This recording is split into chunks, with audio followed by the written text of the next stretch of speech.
Welcome to 11 News at Noon. I'm Madison Fitzpatrick. Good afternoon. I'm Madison Fitzpatrick. Welcome to 11 News at Noon. I'm Madison Fitzpatrick.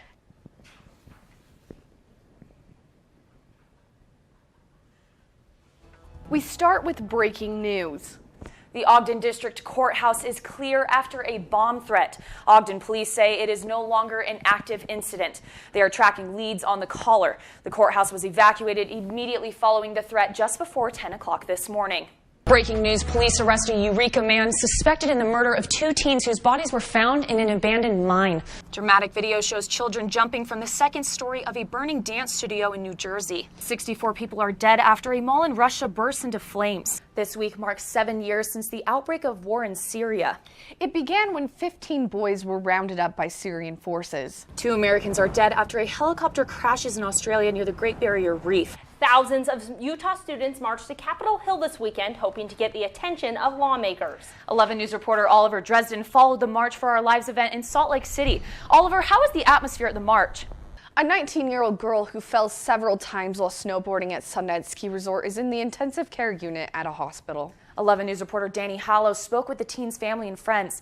Danny, the community is rallying around this girl on her road to recovery. Questions for the face of Facebook got tougher and more direct during day 2 of legislator hearings.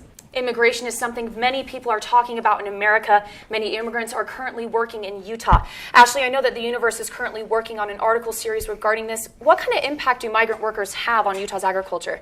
Our reporters spoke to several experts who said that migrant workers play a vital role in Utah's agricultural industry. What else did they have to say? Provost Commissioner of Agriculture said that without migrant workers' help, farms wouldn't be able to afford operating costs and would be more likely to sell their land to developers. Also, I understand that there's been some conflicting debates on the ownership of the Kirtland Temple. Can you tell us a little more about this? Yeah, although the Community of Christ has recently sold some of its historic assets, a former apostle for the church said it would be difficult for church members if ownership of the temple changed hands. Readers can also learn more about dialogue between the Community of Christ and the LDS Church at universe.byu.edu. Thanks for joining us, Ashley. We'll look forward to reading that article series tomorrow. Thank you. Good afternoon. I'm Madison Fitzpatrick.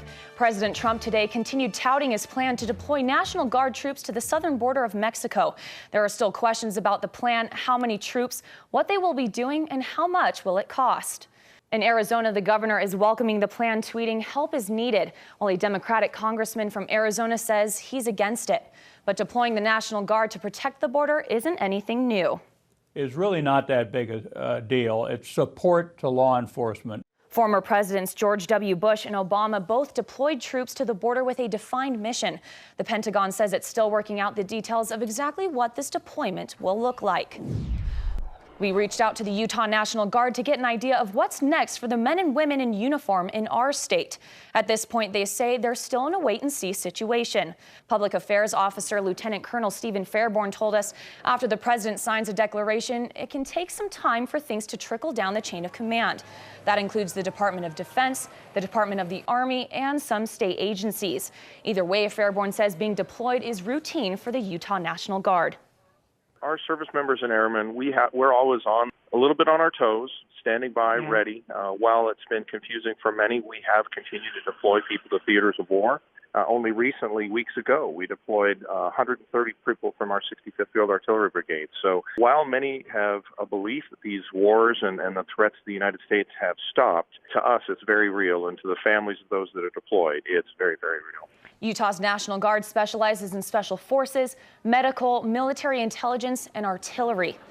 One of the most high-profile attorneys in the nation is working on a case in Provo right now, representing a teenage victim in a child sex assault case.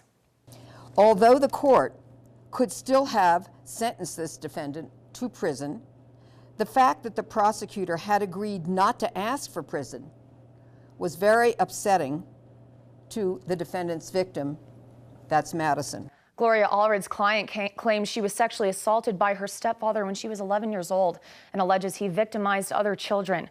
Robert Tanner Lant pleaded guilty to attempted sexual abuse of a child, and under a plea agreement, county prosecutors agreed not to seek a prison sentence for the man. Lant's attorney also responded to the decision. When we bring people who are not members of the Utah Bar in, who've never read anything about the case, who want to then advocate and get their clients to say things that are inaccurate and be really unjustified in a sentencing. What we do is we do no good for anyone. Lant will spend 90 days in jail, then 3 years on probation. Police have new video that will hopefully lead to more clues in their search for Jerica Binks, the American Fork woman who disappeared mid-February while on a run in American Fork. Surveillance video shows a woman dressed like Jerica running by the Utah Development Center on the morning of February 18th, the last day anyone saw her. Police are also investigating a cell phone ping that placed her at or near the mouth of American Fork Canyon a short time later. Searches so far have turned up nothing. There's a $10,000 reward for information that leads to her whereabouts. The girlfriend of the man accused of killing 2 teens from Tooele made her first court appearance today. Morgan Henderson appeared before a judge in Nephi on several charges in connection to the murder of Riley Powell and Breezy Otteson. Hours before the hearing, Henderson was officially charged with 2 counts of obstruction of justice. Investigators say Henderson denied having any knowledge of the missing teens back in January.